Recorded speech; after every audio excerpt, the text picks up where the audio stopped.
Receipts, accounts received. It's 17. Middle of doubt, 'cause I'm 18.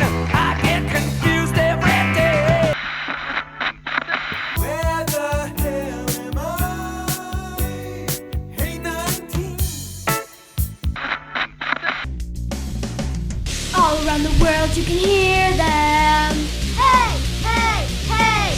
Talking about news kind of funny stuff. Hey, hey, hey! Mag-room, mag-room, the mag-room, the mag-room. There he is. Hey, buddy. You got a wolf on your hat tonight? Yeah. Thing's scary. Yeah. You talk like a wolf when you have that hat on. Like a wolf man. You almost did it. Right. You almost kind of did it right there. You were like, yeah. Yeah. I could talk like a wolf. I could talk like a rabbit, cat, giraffe, whatever you want. Whatever you want. I don't know what. I never thought about how a giraffe would speak differently than, because like a wolf has the growl, but I don't know what a giraffe does. Hey, Jared. It's just goofy. Yeah. They fight like animals. Well, they are animals, but they fight. Nice. They fight like animals. They fight badass. Just swing Really? Their heads, they just swing their heads at each other. Yeah. Do they only fight other giraffes or do they fight other things? You know, I don't know the answer to that question. I would imagine they protect their kind from other species. I would imagine they swing their heads at lions and tigers, bears. Tonight on the Mag Room, we have renowned giraffe expert Mark Einloth, who will talk to you about giraffe fighting. Sunday night, Mag Room, Mark and Jared. Hi, everybody. You know who's going to be disappointed? My father. Why? Because I talked to him this weekend, and he said, "Oh, when are you recording?" Oh. And I said, "Sunday night." He's like, "Oh, that probably means it's going to be out a little bit later." And I said, Sorry, "Yep." Mr. Sisk. In Yep. advance. I'll stay up all night. I'll see if I can get it all done tonight. Nice. I don't need to sleep. Nintendo 64. Now it's the Switch. That's Nintendo the new Switch. game system? I've never even heard of it. Yeah, it's fun. My kids have it. Is Xbox still big? Yeah, Xbox and PlayStation are the other. It's like PlayStation 5, maybe. If you're like a real gamer, you play the Xbox or PlayStation. Yeah, that's me. And then Switch is just fun. My son has it. It's like the Wii. It has the motion controllers and. Does the word Switch mean anything? Why is it called? So you can. It has like a handheld that you can put in a slot that then broadcasts on your TV. And then if your parents are like, "Hey, it's time to go," you just take it out and you just keep playing. You never have to stop playing. Yeah, my son never. He doesn't talk to people. Video games 100% of the time. He does watch people play video games on YouTube, which is I can't even understand it. Sounds awesome. Like guys will play Minecraft and put it on YouTube and he'll watch them play Minecraft. I don't understand how that's fun. I guess it's like us watching baseball, but yeah, I guess it's true. There is. I watched one. It was exciting. The guy offered like $10,000 if people beat this thing, and people were just getting in. They'd come on the game because I guess Minecraft you can join, and it was like a game show. But I'll say to him like, "Hey, why don't you play?" No, I'm watching the videos, and they all have like British accents, so they sound cool too. The people that are playing, you mean, or the characters in the game? No, all the characters. I don't even know what Minecraft is. I know I've heard it a million times. I know I've heard of all those. You are games. Old. Something of war. No. World of Warcraft, yeah. No, Minecraft, you build stuff. Like it's just a build. It's fun. Can you use a word other than stuff to describe what you're building? Like you can build whatever you want. You mine minerals and materials. And so like Brennan has a world where he built like an amusement park and a zoo and so you're always building houses. Something large. You're not building like a birdhouse. You're always building some sort of big, large scale project. Yeah, it's not a woodworking game where you're, you're like carving a. I lost interest then. Yeah, you want to play World of Woodworking. World of Woodcraft. You have to whittle a stick for 3 hours. I'm making my hat back here, Mom. You just whittling that stick away, and it's the controller. You got to move it just right, and then if you ruin it, you got to start over. This actually sounds kind of cool to me. Loves it. And every kid who hits like 4th grade to 8th grade, I don't know if every, but a lot of kids love it. You just hit my friend who has kids who are 18 now. He's like, yep, fourth to eighth grade. They played Minecraft. They had Minecraft birthday parties. That's all they talked about. It's like literally every kid's. I think it was made in 2010. If you ever want to learn about it, Brennan has actually recorded one podcast. No, you did it with him, didn't you? Well, that was the original. Me and him recorded like a 1 minute silly thing. He and I. And that's when I told you, like, he had 17 listens to his thing. And that was almost as much as we get in an episode that we work on. Yeah, I spent 6 hours editing this nonsense so that we can get the same amount of. We should just call ours Minecraft Secrets. And then we'd get a lot of people to listen. I'm willing to make it. So he recorded a new one. He has an 18-minute episode on there. So if you want to learn about it, you can listen. Tell me advertise it. What's the name of it? The Moosh Room Report. I guess Moosh Room is something. He's stealing the name of our show. Mag Room, the Moosh Room? Is close. Kidding me? All right, yeah. Now I'm in. The Moosh Room. I'm up for a lawsuit. Why are we the Moosh? What's the Moosh mean? It's something in Minecraft. The Moosh Room. We could have him on. He would tell us about it for about a half an hour straight and not listen to anything you said. It's on, a podcast? Yeah, if you go on Spotify. All right. We didn't get a lot of emails. We got one from your mom. No way. She said,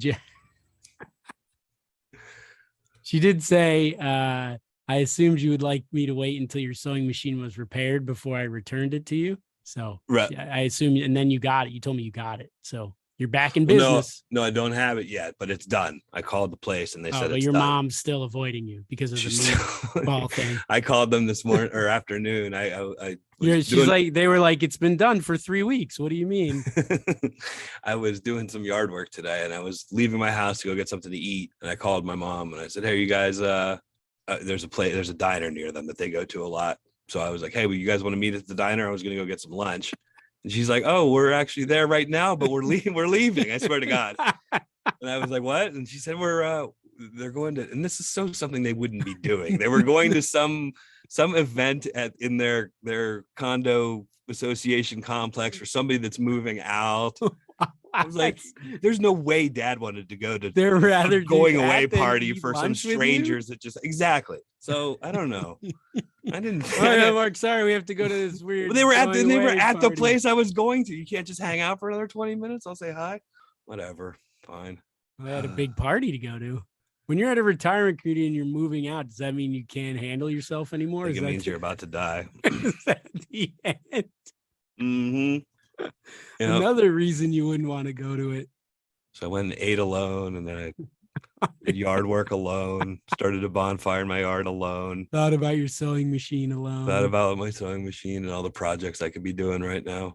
Here's your hobby, though. Your mom also wrote. You're my only friend, Jared. Did you know your mom's older brother? Oh, no, she's talking to you here. Mark, my older brother, your Uncle Dick. Mm-hmm. Do you remember when people used to go by Dick?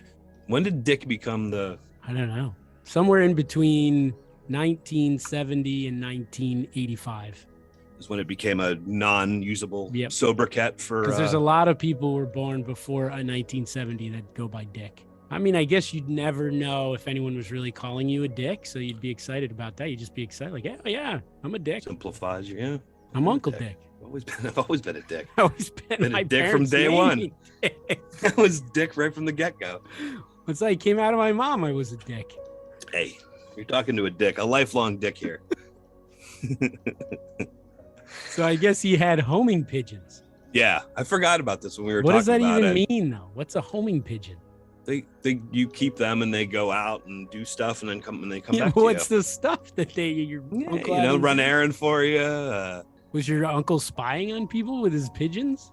He was a cool dude. He was very it said he had to fix them up. Yeah, to rehab them, and they'd sew their torn wings back together. Yeah, set their fractured legs with popsicle sticks. Yep. Which is kind of, I don't know how that would work. Like the pigeons flying around with popsicle sticks on their. He tried. Don't you think it didn't really work? He's just. I think it did. I tried to do something. Mom, write in and tell us if that worked, because I feel like I've heard stories where he really did like rehabilitate. Maybe instead the popsicle stick just weighed them down, and hunter birds were able to take them out. I still don't understand what homing pigeons do. It's Like just a how hobby, I think. It's not like have you ever seen those falconry guys that have falcons and they go out and fly 1,000,000 miles up in the air and then they come back and land on your arm? So it's a messenger pigeon. It can fly, it find its way home over extremely long distances. So they were made to carry messages. Wow, and they would deliver them. But I think he just liked them for the. How did he know he was the ones coming back that he knew that were his? You think the pigeons outsmarted him? Like, look, we're sick of. I don't want to live in Western Pennsylvania anymore. I need to see some other parts of the country. You want to live with a guy named Dick? I like how he liked people in pigeon. Like, what happened with you, man? Yeah, no. I don't know where I went wrong. Yeah, we gotta ask your parents about that.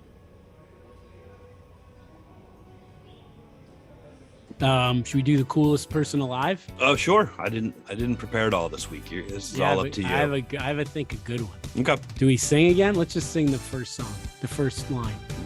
Believe it or not, cool. Wait. You just say I'm cooler than you. Okay. So we're just gonna do the first line. I'll sing the beginning. You sing the end. Believe it or not, I'm cooler than you. All right. So, new coolest person alive entry.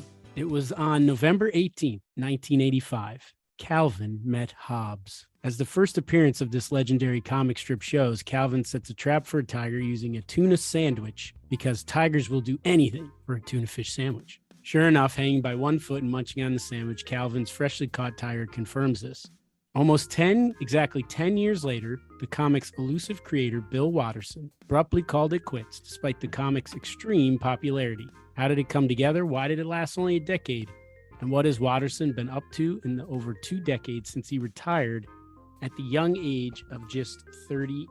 So by 1995, Calvin and Hobbes was one of the most popular comics in the world, syndicated in over 2,400 newspapers worldwide, with more than 24 million copies of the 14-book collections having been sold. That's when Watterson decided to call it quits. In November of 95, and at only 38 years old, Watterson announced his retirement, saying, "I will stop in Calvin and Hobbes at the end of the year. This was not a recent or easy decision, and I leave with some sadness. My interests have shifted, however, and I believe I've done what I can do within the constraints of daily deadlines and small panels." And the last strip appeared on December 31st, 1995, with Calvin exclaiming, "Let's go exploring." So he just walked away. Okay. I had the most popular comic strip. People love it. My son, the reason I looked at this, my son has just I have all the books. He's just started picking them up and he loves them. Yeah. This is 27 years later. 7 years later. Yeah. And they're still, I'll read them with him. They're still funny. He never let them make a movie. He doesn't do interviews either, does he? TV show. Yeah, there was part of this. Like he once in a while did one. Yeah. He's like, I could have done it for another 20 years. Like I was thinking of The Simpsons. Like if Yeah. The Simpsons has ended season 8 or something, people have just been like, why didn't they do more? Yeah, right. But just that he could do that. And then again, not like they said in the things I was reading on Wikipedia, Spielberg and those people like contacted him to make a movie because it would have been a big movie. It would have made money. A movie about what? Calvin and Hobbes? Yeah. Like a Calvin and Hobbes movie? Never let him do that. Good for him. Never did a TV show. Never really did another, like he did a couple strips of something later. Like there was some guy who contacted him and he drew a couple little Calvin things in the strip in like 2017. And the guy was like, I don't know why he did it. Are there guys like that anymore? Are there Gary Larson? I think some of them still, not those. I don't think he does it, but I think some of the strips still exist because the papers, there's still some newspapers. Remember the Family Circus? I always hated the Family Circus. It was so stupid. It had a different audience than you. Yeah. Like my mom would cut him out and put him on the fridge. Yeah. It was like the mom and somebody would. Yeah, it was. He's like, I'm too busy being a mom. How am I supposed to fill out your survey or whatever? It wasn't. Yeah. I think it was for you. Yeah. I needed it to be dark and Like, involve someone dying to it was laugh just at it. silly family stuff. It was like Kathy. Kathy wasn't. Remember Kathy? It was just like Kathy is always just having a tough day as a woman. Yeah. Like, as a 17-year-old boy, that wasn't my strip. I read them when they were in the papers. I just can't remember like what kind of hijinks did they get into? What was it? What was an average Calvin and Hobbes? Like he wouldn't want to take a bath and then he'd have something go on, or he'd mess with his dad. Like he had the one where he came out and told his dad his approval ratings were down. Like he had it's like, Dad, your approval rate would be great if you let your son have dessert again after. Oh, okay. So he caught the tiger? That was the premise. No, it's a stuffed tiger. Okay, that's right. Well, the guy says it's like dual. Like he's playing with it. I mean, obviously people don't see it as a real tiger. Yeah, I did until just now. Yeah, I know you didn't get the I forgot. That's what I'm saying. I forgot the whole. Was it like Curious George? I've been trying to get a giraffe in my life for a few.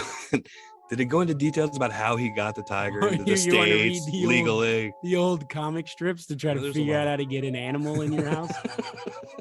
Why don't we could write a new one on the mag room called Mark and the Giraffe, and you have adventures with this giraffe who then beats the hell out of people in your town when you bring it to bars or whatever. His head. I guess that would be a pretty easily recurring joke, because he's too tall to walk into wherever it is that I'm going into. Yeah, there's a new one called Phoebe and the Unicorn, which my daughter reads, which is pretty funny. It's kind of like Calvin and Hobbes. They now they make them as just books. Graphic novels. They call it a graphic novel. Yeah.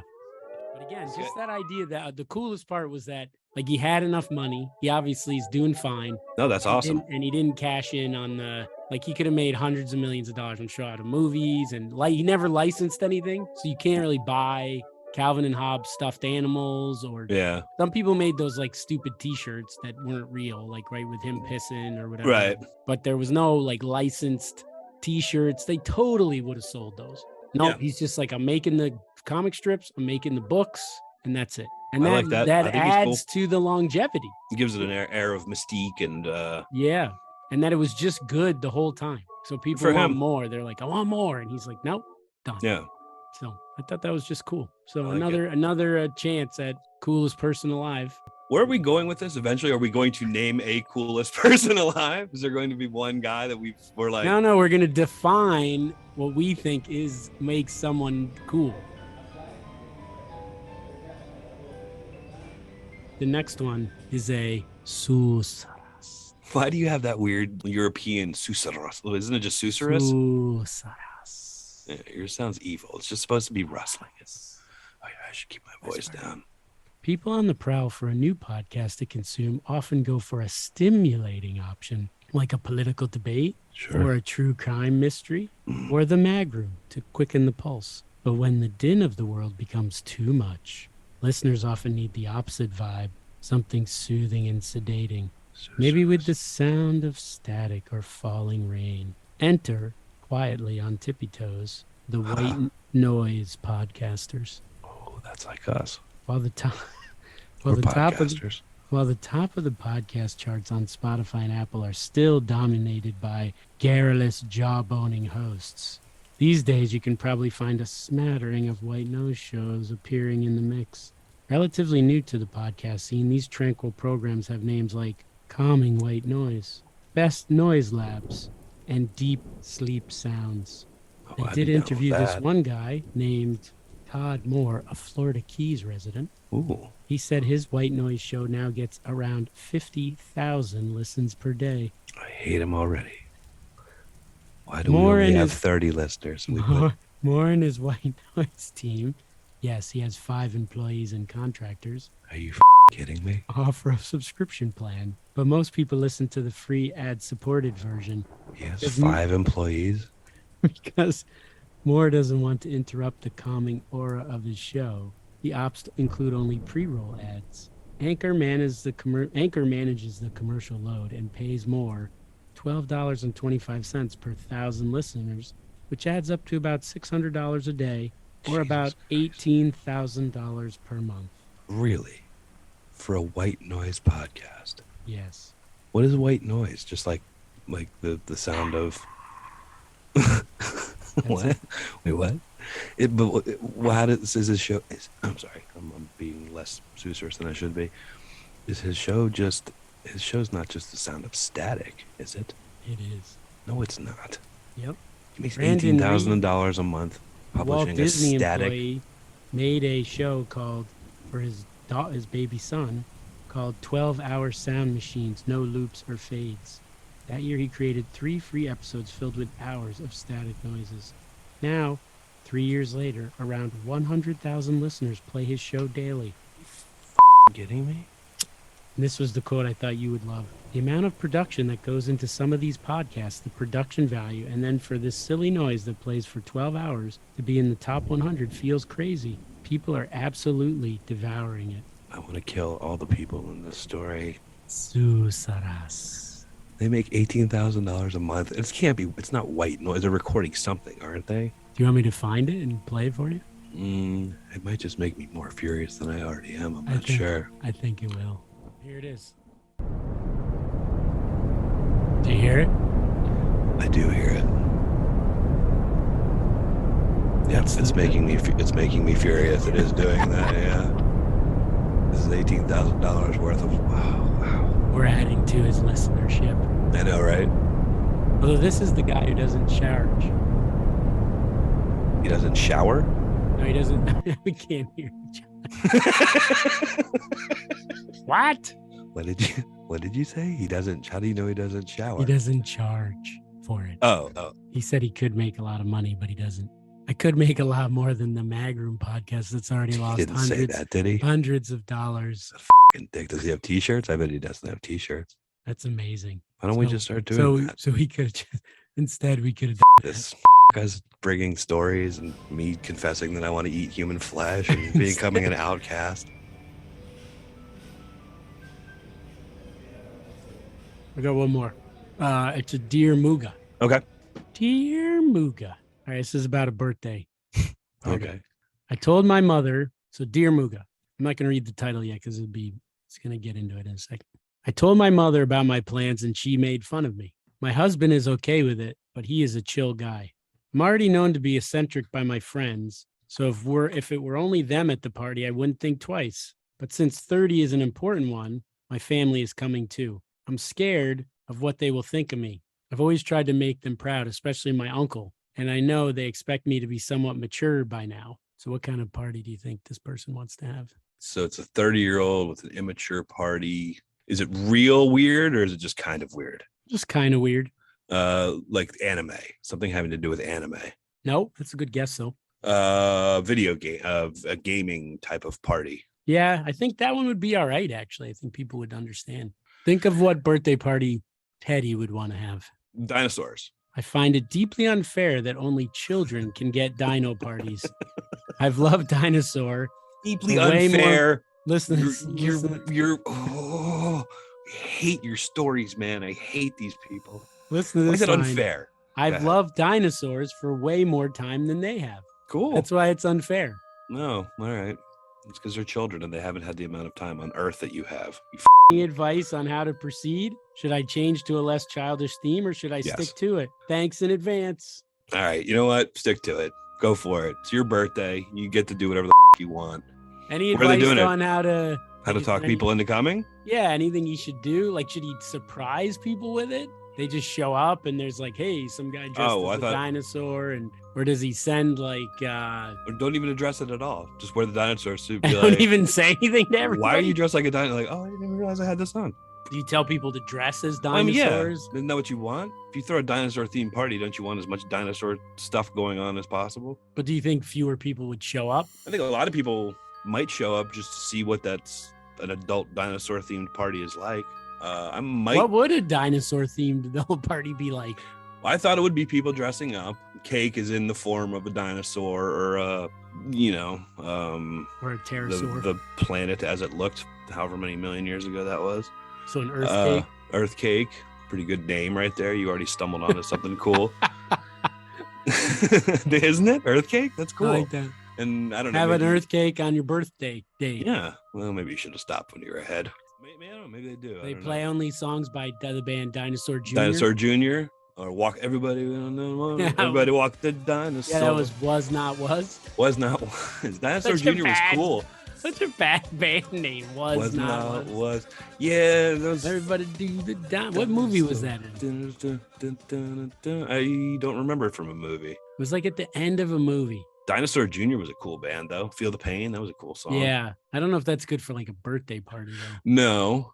So Dinosaur so if you were gonna throw a birthday party theme, and you say there was no budget, like not $1 zillion, but the budget wasn't a huge thing, what would you do? Let's see. What would I want as a theme? It should be childish, right? I mean, something that you liked that maybe people would be like, wow. Buried treasure. I want to go into buried treasure. Okay. Try and go out on either a boat or do it on the beach and try to find. So somebody has to bury something, and then there's. Well, I live on the clues? treasure. I live on the treasure coast. No, I want to find like. Oh, an actual buried treasure. Yeah, and I'll probably have to end up murdering everybody at the party, so I get to keep all the. So we will find it, and then you'll murder everyone. And then I'll kill you and dump you in the ocean, and I'll. So can you let me know, and I won't come to this one. You and I can share because we need money to do the podcast. All right. Will we broadcast live from your party? No, we won't want I feel like that might be a little incriminating. Yeah. We need plausible deniability. That's fun. Is a big part of I was trying now. to think of this, like, what would be something that I like that might be like slightly embarrassing. It might be like if I had like a Bon Jovi or wrestling party. Yeah. Those are your. If I had like a 90s attitude era. Yeah. So I'd hire wrestlers. Like you could get some of those wrestlers to come. I told you when you come down here, you said you're going to come down in March. I have been looking at I haven't bought any tickets or anything. Local, because I like our conversation about the thing with the real circus versus like an amateur circus. Yes. I think that carries over for wrestling. I think if I went to a real wrestling match, I think the pomp and circumstance of it would be kind of interesting. Sure. But I bet the lack of that makes for. I have been to an amateur wrestling thing at like a gymnasium in like Pennsylvania or something. I agree. It was kind of fun. It was just an interesting experience. You see how the other half, the things that interest people that don't interest you normally. If it's something you don't love, often the minor league experience is better because you don't spend as much money. You're gonna get probably drunk or drink beers, and you're just gonna have fun with whatever's going on. Like you don't need the storyline. Yeah. There's some matches you'll probably get into it. You'll yell at somebody, which will be fun. It's like going to like minor league. I don't love hockey, but going to minor league hockey is like really fun. Yeah. You just like yell and have a good time. And yeah, I agree. I love minor league baseball games. I go around when Golf Dad comes down. We're gonna go to a minor league game.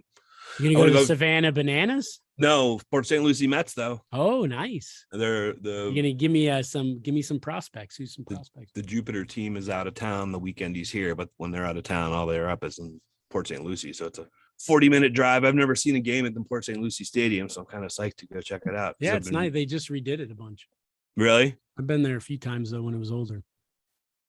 Well, so what was the coolest birthday you ever had? And you don't love your birthday. My 40th birthday party was kind of fun. I had a party at my house here in Jupiter. Oh, I remember that. I invited you guys. Nobody came. I didn't come, but nobody came. None of my friends. We all came. invited each other to them. You didn't come to mine either. No, I'm not coming to your goddamn party. There's no and dinosaurs. And then Lewis invited us to New Orleans. Like everybody invited everybody. Nobody went to any of them. Just everybody's a terrible friend. Yeah. You wrote a really nice thing for mine because Michelle had people write memories. You wrote a really. Oh yeah, I wrote like a few pages. Ross wrote like didn't Ross write like one paragraph? Yeah, and it was like not even like a real memory. It was like once we had a beer or something like that. It was real generic. It was like anybody. It was like the Hallmark. He's like went to Hallmark and opened up and was like, I forgot about that. I think you told me I wrote the best, or at least like the most. Yeah, it was like really good stories, and I was like, wow, you remembered all these stories, like everything from college, and I should bring it out one episode and read. I still have them somewhere. You don't have to do that. Yeah, that'd be great. So they had edits at the end. The first one was, my mother just called and she's going to help me with the party's decor. I think she just needed time to adjust to the idea. I'll send dinosaur themed invites to everyone so no one gets blindsided on the day.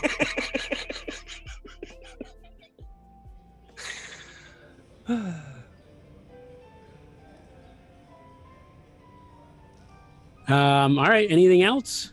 Nope. All right. Theme song by Mega Yellox. Oh, still the best part of the show. All right. Email to Muga and Cisco at gmail.com. We haven't gotten as many emails lately.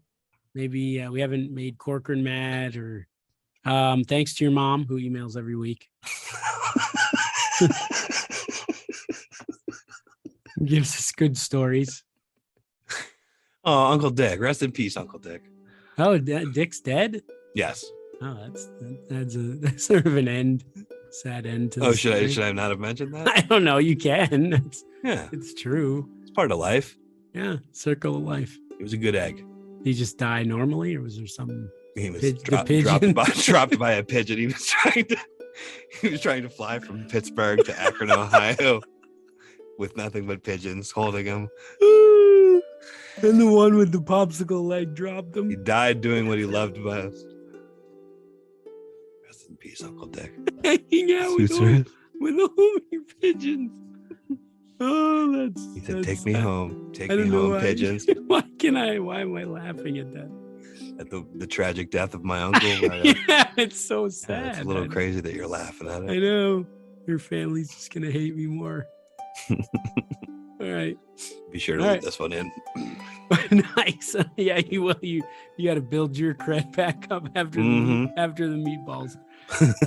All right.